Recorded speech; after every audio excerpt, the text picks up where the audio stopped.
Look, 847 feet down in the Pacific Ocean, a robot's camera just captured something that made a veteran ROV operator actually step back from his monitor. And I'm telling you right now, what they found inside this submarine is going to make you question everything you thought you knew about World War II naval disasters. We're talking about a submarine that vanished 79 years ago, and they've been searching for it in the completely wrong ocean the entire time.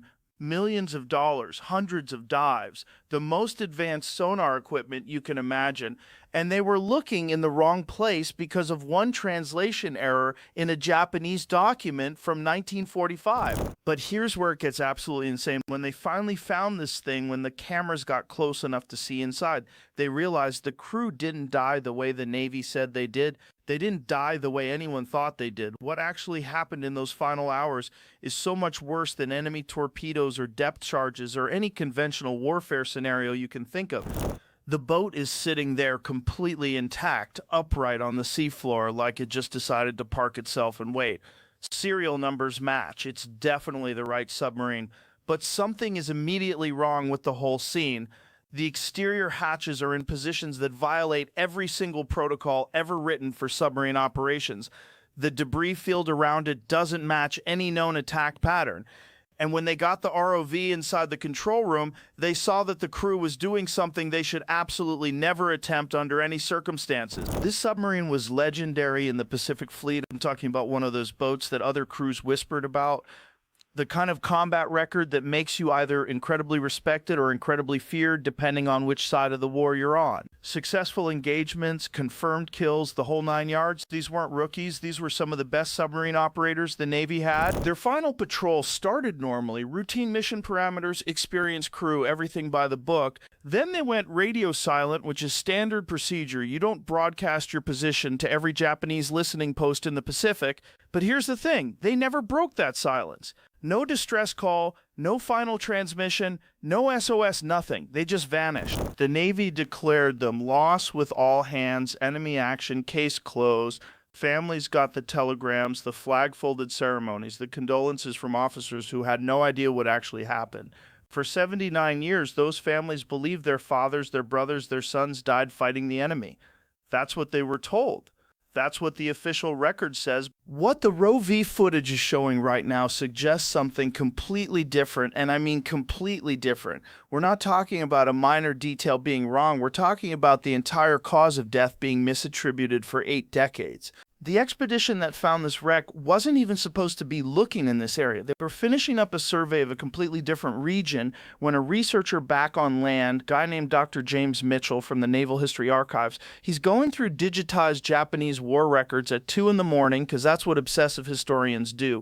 And he finds this attack report from February 1945, handwritten in kanji, never properly translated into English. The original translator back in 1946 made a mistake with a single character, one character that changed the coordinates by roughly 340 miles. So for 79 years, every search expedition, every deep-sea survey, every attempt to locate the submarine, they were all searching in an area where the boat never was. Meanwhile, the actual wreck was sitting undisturbed in a completely different part of the Pacific. Mitchell contacts the expedition team, sends them the corrected coordinates, and they're skeptical at first because you have to understand this submarine has been the white whale of World War II wreck hunters for decades.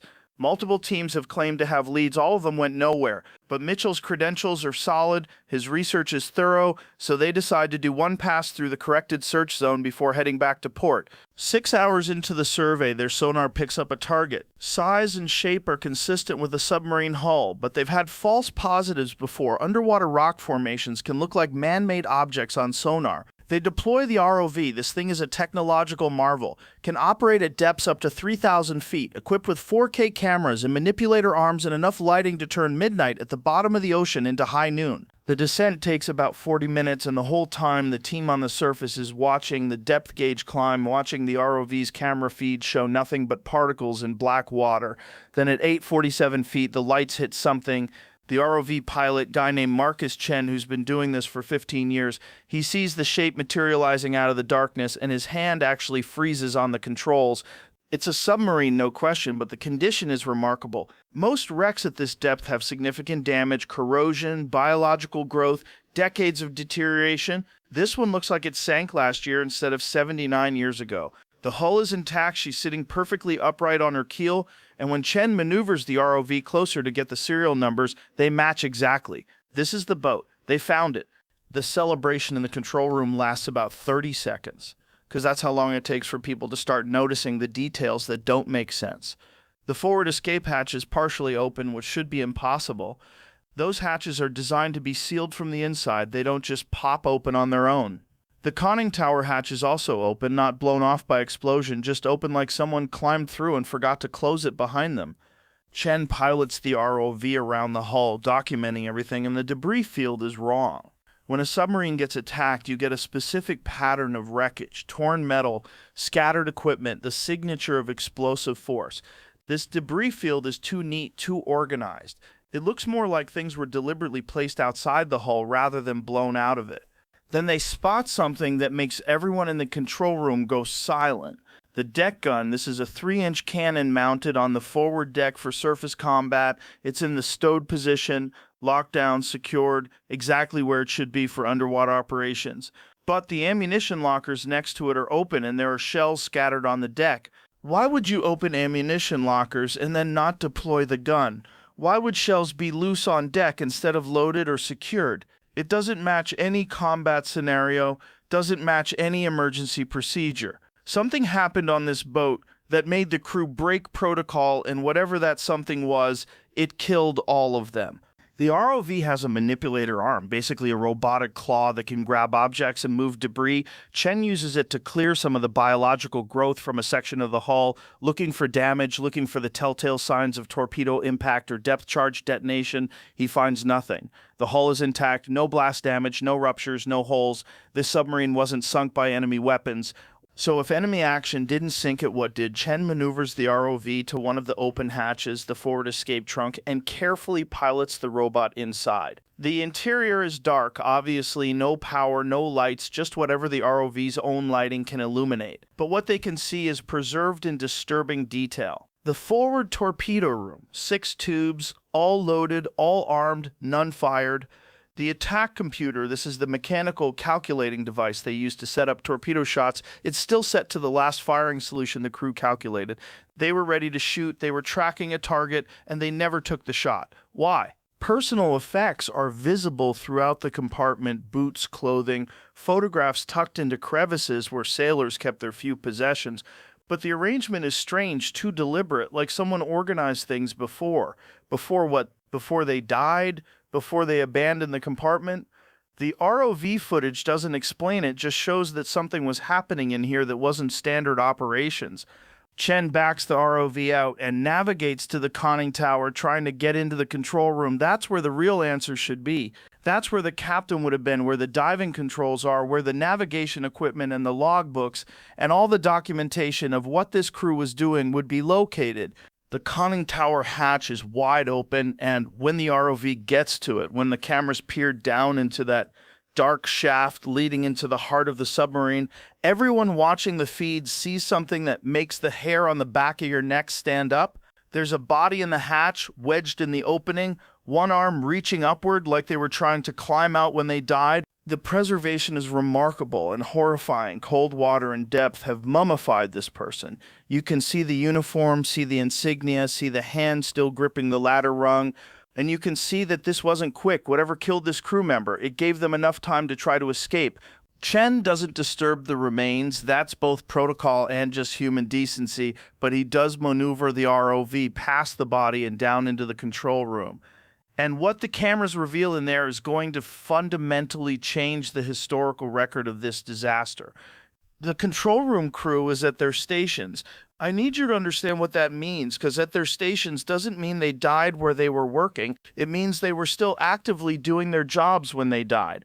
The helmsman is at the wheel, hands on the controls. The diving officer is at the ballast panel. The quartermaster is at the navigation table. These positions aren't where you'd be if you were abandoning ship or waiting for the end. These are active working positions. The instrument panels are still showing their final readings, corroded and degraded, but readable. Depth gauge shows 400 feet, which matches roughly where the wreck is sitting now. But the ballast controls are all showing empty, meaning the tanks were fully blown. They were trying to surface. The dive planes are set to full rise. The engine telegraphs are at full ahead. Every system on this boat was engaged in an emergency surface attempt. But here's what makes it absolutely chilling. The clock on the bulkhead stopped, obviously, but the time is visible. The Navy's official report says this submarine was attacked and sunk at 13:42, a full 55 minutes earlier. This crew was still alive, still fighting, still trying to save themselves for almost an hour after the Navy declared them dead. There's a safe in the captain's quarters, waterproof document storage, standard equipment. The ROV can't open it. That would require bringing the safe to the surface and using proper archival techniques. But they document its location. When they eventually recover it, when conservation specialists carefully extract the documents inside, that's when the full story finally emerges. The captain's log, written in pencil on waterproof paper, tells you everything you need to know about what happened. The entries start normally, routine patrol observations, weather conditions, course changes. Then on day 17 of the patrol, there's a note about maintenance. Portside ventilation fan bearing failure, temporary repair implemented, monitor closely. Nothing alarming, mechanical issues are constant on submarines. Crews deal with them all the time. 3 days later, another entry, battery compartment temperature elevated, investigating possible electrical short. Still not emergency level concern, but it's noted. 2 days after that, the entries start changing in tone. Multiple crew members reporting headaches and nausea, initially attributed to rough seas and fatigue. But the captain's writing suggests he's starting to suspect something else. Then you get to the final day, and the entries become frantic. Started with short factual observations. Now you've got the captain documenting a disaster in real time. 11:23, helmsman collapsed at station, revived but disoriented. 11:47, 3 more crew members unconscious, attempting to identify cause. 12:03, suspect carbon monoxide contamination, ventilation system not functioning properly, preparing to surface. That's the moment the captain understood what was killing his crew. The ventilation repair from 2 weeks ago had failed completely, and the battery compartment issue had evolved into a fire. Small, contained, manageable by itself, but the smoke and gas weren't venting outside the hull. They were recirculating through the sealed compartments, carbon monoxide building up, odorless, colorless, poisoning the crew without anyone realizing it until men started dropping. 12:08, all ballast tanks blown, full rise on planes, cannot achieve positive buoyancy. The boat won't surface. They're dumping water, they're running the engines at full power, they're doing everything mechanically possible, and the submarine is staying down. The captain orders a cargo check. 12:31, cargo hold inspection reveals critical discrepancy. Torpedo load exceeds manifest by estimated 14 tons. The next entry is underlined, pressed hard enough into the paper that the pencil tore through. We are too heavy to surface. See, this boat was carrying experimental torpedoes, acoustic homing weapons, prototype technology that was so classified that even the captain didn't have full specifications. They were loaded in port by specialists who work from classified documents, and somewhere in that process, someone made a mistake. The weight was never correctly logged, the boat's trim calculations were all based on incorrect numbers, and now they're stuck underwater with a cargo load that physics won't let them overcome. The captain has maybe 20 minutes of entries left after that discovery, and you can feel the desperation in the writing. He's describing crew members dying at their stations, describing the impossible choice he's facing. They can't surface normally, they can't ventilate the carbon monoxide, half the crew is already dead or unconscious, and the clock is running out. 13:56, oxygen levels critical, must make decision. 14:12, preparing to open hatches. Know this is likely fatal, but remaining sealed ensures total loss. Then the final entry, 3 words written clearly and carefully. God forgive me. He opened the hatches at 400 feet. Let me explain what that means physically, because this is important to understand. At 400 feet depth, water pressure is around 175 pounds per square inch. When you open a hatch under that pressure, water doesn't pour in, it explodes in. The force is tremendous, instantly lethal to anyone in the immediate vicinity, and it floods compartments in seconds. The captain knew this would kill everyone, that's why he wrote what he wrote. But staying sealed meant slow death from carbon monoxide poisoning, and maybe if they opened the hatches, some compartments would stay dry enough, some air pockets would form, some men would survive long enough for rescue. It was a desperate gamble with almost no chance of success, but it was the only option left. The RV footage shows what happened next. Water entry patterns are visible throughout the hull, the explosive force of pressure-driven flooding, bulkheads buckled inward, equipment torn from mounts. But there are air pockets, sealed compartments where physics trapped compressed gas against the overhead, and in those pockets, crew members survived the initial flood. The evidence is there on the ROV cameras. You can see scratches on the interior hatches, deep gouges in the metal.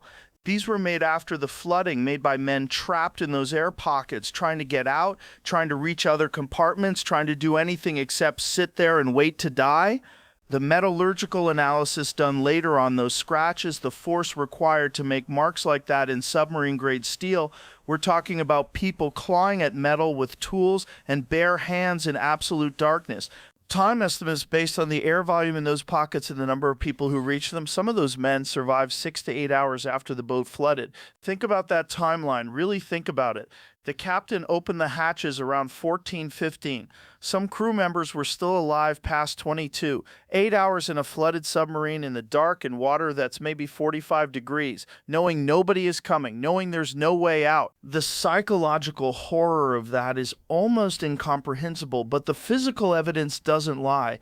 Those scratches were made over time, made by multiple people using multiple tools. They didn't give up, they kept fighting, kept trying, until the air ran out or the hypothermia took them or the carbon monoxide that was still present in those air pockets finally finished what it started. Now let's talk about what they were actually carrying, because this is where the institutional failure becomes crystal clear. Those experimental torpedoes, Mark 24 acoustic homing weapons, they were bleeding-edge technology for 1945. The Germans had acoustic torpedoes, the Allies were racing to develop their own, and these prototypes were some of the first American versions ready for field testing. The weapons were so classified that the crew wasn't given proper training. They knew they were carrying special ordnance, they knew it was important, but they didn't know the weight specs, didn't know the handling procedures, didn't know the loading requirements. That information was classified above their clearance level. The specialists who loaded these torpedoes in port, they had the specifications, but they didn't communicate with the submarine crew because security protocols prevented it. So you've got a 14-ton weight discrepancy that nobody caught because the people who knew the correct weight weren't allowed to tell the people who needed to know it. The captain was operating his submarine based on calculations that were wrong from the moment they left port, and he had no way to know it until that cargo inspection in the middle of a life or death emergency. This is why the Navy's official records show enemy action. A torpedo attack is clean, it's understandable, it fits the narrative. Combat losses are expected in war. They're tragic, but they're not scandalous. What actually happened here? This is a scandal. This is institutional negligence. This is classification protocols that prioritize secrecy over crew safety. This is a preventable disaster that killed 80 men. Recent declassification of Navy documents shows they suspected the truth pretty quickly. There were internal reports filed within months of the boat being declared lost, reports that questioned the timeline, questioned the lack of wreckage, questioned whether the official story made sense, but those reports got buried, literally buried in classified filing systems where they sat for 79 years. Why? Because admitting the truth means answering uncomfortable questions. It means explaining why experimental weapons were loaded without proper crew training. It means explaining why classification protocols prevented safety-critical information from being shared. It means congressional investigations and accountability and policy changes. Much easier to blame enemy action and move on.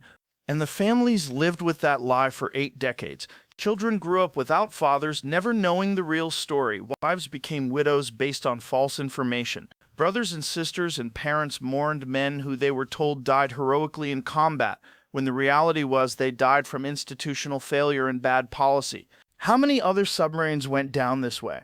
That's the question that keeps researchers up at night. 52 American submarines were lost in World War II. Official cause for almost all of them is enemy action, but new analysis of recovered wrecks is showing patterns that don't match combat scenarios. The USS Tang sunk in 1944, official story says Japanese depth charges, but when they found the wreck, the damage pattern suggested internal explosion. The USS Wahoo lost in 1943, official story says Japanese aircraft attack, but sonar surveys of the wreck site show minimal explosive damage. The USS Grunion, found in 2006, shows evidence of a catastrophic internal failure, not enemy weapons. At least 8 submarines in the Pacific show evidence of internal failures, emergency surface attempts that failed, hatches opened at depth, the same signatures we're seeing on this newly discovered wreck, 8 crews that died from operational problems, not enemy action, and their families were told something different. These aren't minor discrepancies. We're talking about fundamentally different causes of death being attributed to these disasters. And if 8 wrecks show evidence of this, how many others are still down there with stories nobody's heard? How many are sitting in deep water where ROVs can't reach them? How many are in areas that haven't been surveyed? The failure modes that killed this crew still exist in modern submarines. Ventilation systems are more sophisticated now, but they're still mechanical, still subject to failure. Carbon monoxide detectors are standard equipment, but they can malfunction. Weight calculations are computerized, but computers can have bad data fed into them. The fundamental risks haven't been eliminated. Russian submarine disasters in the last 20 years show eerily similar patterns. The Kursk in 2000, initial reports said the boat was hit by enemy torpedo. Russian Navy stuck to that story for days. Then the truth came out. Faulty weapon, detonation, internal explosion, 118 men dead. Some survived in sealed compartments for hours after the initial disaster, same as this World War II wreck, trapped in darkness waiting for rescue that never came. The Chinese submarine incident in 2003 Type 035 Main-class boat, entire crew died from asphyxiation. Official cause was mechanical failure in the ventilation system.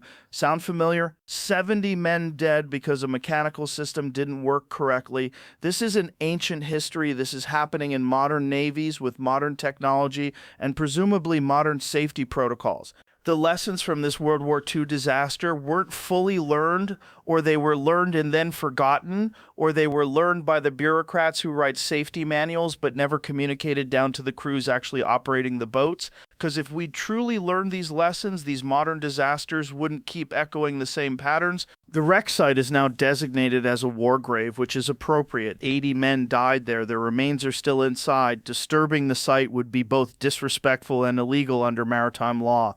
But when the families were notified about the true cause of death, when they were finally told after 79 years what really happened, some of them asked a question that's genuinely difficult to answer. What exactly are we memorializing? Death in combat carries a certain meaning. It's sacrifice, it's heroism, it's serving your country against enemy forces. Death from operational failure carries a different meaning. It's tragedy, it's institutional negligence, it's preventable loss. Does the change in cause change how we honor them? Does it change what their sacrifice represents?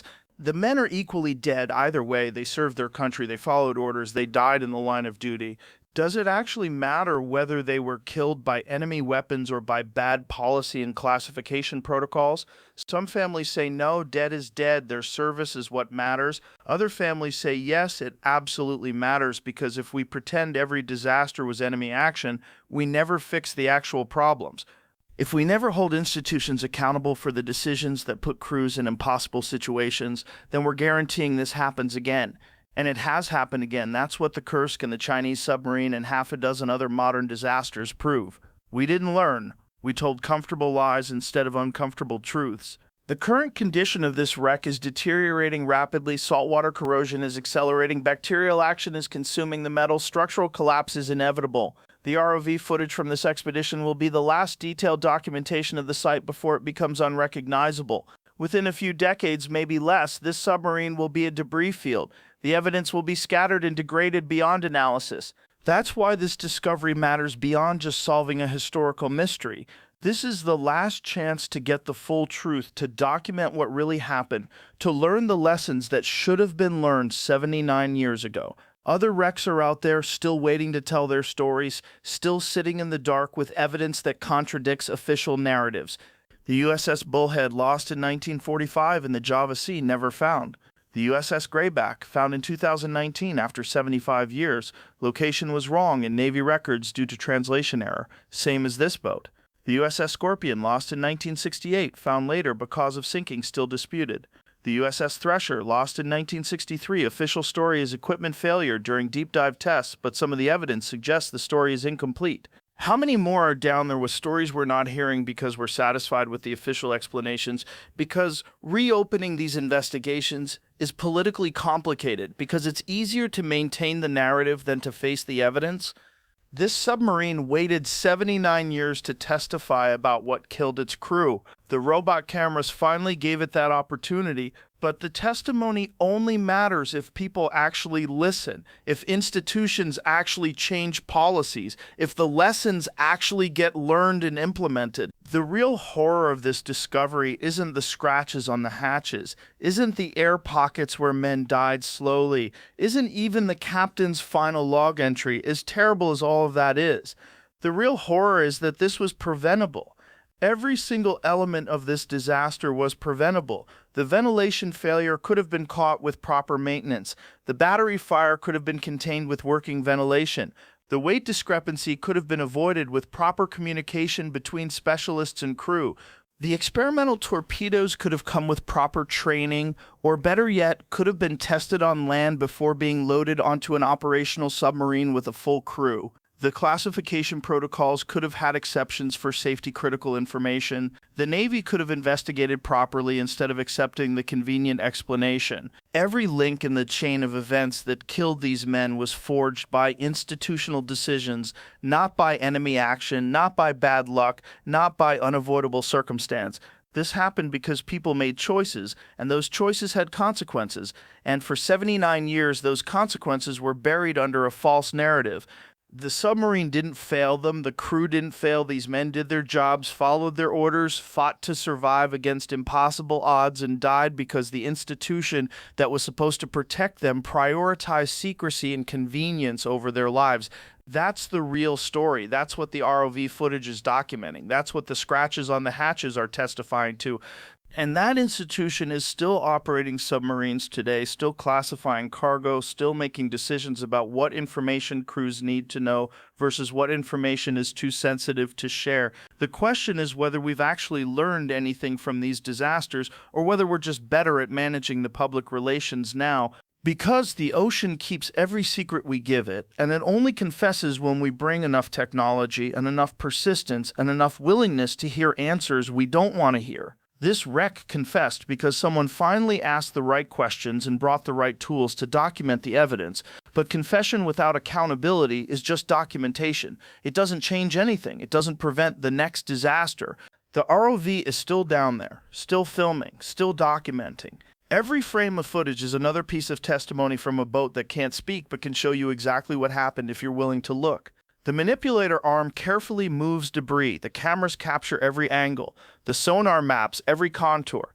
This is forensic-level documentation. When they eventually recover that safe with the captain's log, when conservation specialists carefully extract those waterproof pages and transcribe every word, that document is going to be presented as evidence. Not just historical evidence, but evidence in the sense that it contradicts an official record that stood for 79 years. It's proof that the Navy's explanation was wrong. What happens then? Do we get congressional hearings? Do we get policy changes? Do we get accountability for the classification protocols that contributed to this disaster? Or do we get a press release acknowledging the corrected historical record and then everyone moves on because it happened 79 years ago and all the people responsible are long dead? I'd like to think we learned from this, I really would, but history suggests we're pretty good at absorbing uncomfortable truths without actually changing anything. We acknowledge the mistake, we memorialize the dead, we promise to do better, and then the same institutional dynamics that caused the problem in the first place reassert themselves and we end up right back where we started. These 80 men died doing their jobs, following orders, trusting their equipment, trusting their command. They deserve better than a cover story. They deserve better than 79 years of their families believing a fiction. They deserve the truth, even if the truth is ugly and complicated and reflects badly on institutions we're supposed to trust. The evidence is there 847 feet down, corroding away, disappearing a little more every year. We found this one because someone made a mistake translating a Japanese document, and eventually someone else caught that mistake. How many others are we missing because we're not looking? How many families are waiting for answers that are sitting on the seafloor right now, just waiting for someone to bring a camera down? That's what keeps me thinking about discoveries like this, not just the specific horror of how these men died, as awful as that is, but the institutional willingness to bury that horror under a comfortable lie, and the question of how many other lies are still buried down there in the dark, waiting for the right researcher to find the right mistranslated document or the right ROV pilot to survey the right square mile of ocean floor. The robot's lights are still illuminating that control room, still showing those instrument panels, still documenting the final positions of men who fought to the very end to save themselves and their boat. They failed not because they weren't skilled enough or brave enough or dedicated enough. They failed because the institution put them in a situation where success was physically impossible. And until we're willing to face that truth directly, until we're willing to hold institutions accountable for these failures, instead of blaming enemy action or bad luck or unavoidable tragedy, we're going to keep finding wrecks like this. We're going to keep documenting disasters that were preventable. We're going to keep telling families comfortable lies instead of ugly truths. The ocean doesn't care about our narratives. It just preserves what we give it until someone comes looking. This submarine has been waiting 79 years to tell its story. The cameras are finally recording that story. The question is whether anyone with the power to change things is actually listening, or whether this just becomes another well-documented tragedy that we acknowledge and then forget as soon as the news cycle moves on. Because there are 80 men sitting at those stations 847 feet down, still waiting for someone to learn the lessons that their deaths should have taught, still waiting for the institution that failed them to acknowledge that failure and fix the problems that caused it, still waiting in the dark while the evidence slowly disappears and the story gets buried again under the weight of institutional inertia and the convenience of accepted narratives. That's the real horror here. Not what happened to them, but what we're still failing to do about it 8 decades later.